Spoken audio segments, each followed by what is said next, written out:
L'apparence n'est pas synonyme de transparence. Bien le bonjour à vous.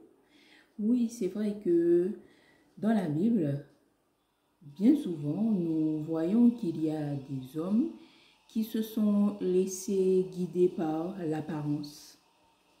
Nous-mêmes, en tant qu'hommes, nous faisons pareil tout simplement parce que bien souvent, on aime bien se fier à ce que nos yeux voient.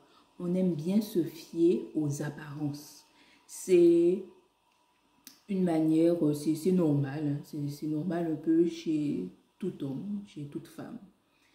Mais nous allons aller plus loin et essayer de changer de jour en jour, faire cet exercice en se disant que ce que je vois, forcément, ce n'est pas ce qui est la réalité. Nous avons dans la Bible l'histoire du roi David. Avant de devenir roi, l'homme de Dieu, donc le prophète Samuel, avait été mandaté par Dieu pour chercher un nouveau roi pour Israël. Quand il a été chez Isaïe, son regard a été frappé par le fils aîné d'Isaïe, donc Eliab. Mais pour autant, il était haut, voilà, imposant, il ressemblait à un homme qui effectivement aurait été potentiellement un bon dirigeant pour Israël. Pourtant, ce n'est pas lui que Dieu voyait. Ce n'est pas lui que Dieu avait choisi pour diriger son peuple.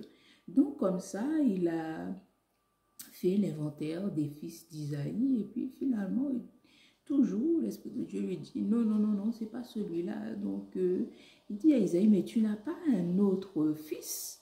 Isaïe dit oui, j'ai mon petit dernier là, il est en train de faire paître les moutons. Mais bon, c'est un gamin. Mais pourtant, d'apparence, c'était un gamin.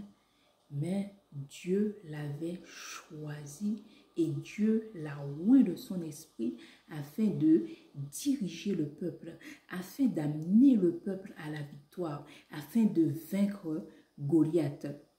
Bien souvent, nous-mêmes, nous nous regardons avec des limites, avec une apparence, et pourtant, ce n'est pas ce qui transparaît aux yeux de Dieu. Jérémie se voyait comme un enfant. Pourtant, Dieu l'avait appelé à parler au peuple en son nom. Gédéon ne se voyait comme un rien, un pauvre, venant d'une famille médiocre. Mais pourtant, Dieu a vu en lui un vaillant héros. Il y a quelqu'un qui me regarde et se dit, mais qui elle est celle-là avec son anneau au nez, cette païenne pour pouvoir nous parler de Dieu? Cette personne-là, même, elle juge à mon apparence. Vous savez que la Bible nous parle de nos patriarches, d'Abraham, Isaac et de Jacob. Bien souvent, il est fait mention le Dieu d'Abraham, d'Isaac et de Jacob. Isaac, donc, fait partie des patriarches. Eh bien, vous savez quoi? Si Isaac marchait aujourd'hui, dans notre temps-là, avec sa femme Rebecca, les gens auraient regardé Rebecca en disant, mais c'est qui cette païenne? Pourquoi? Parce qu'elle avait tout simplement un anneau au nez. Rappelez-vous, dans l'histoire, le serviteur le plus ancien d'Abraham, mandaté par Abraham lui-même, avait été dans sa patrie pour lui chercher plutôt une femme pour Isaac, le fils d'Abraham. Et pour doter donc cette femme comme un signe d'engagement, comme un signe de fiançailles, il lui a donné bracelet et anneau au nez. Vous comprenez?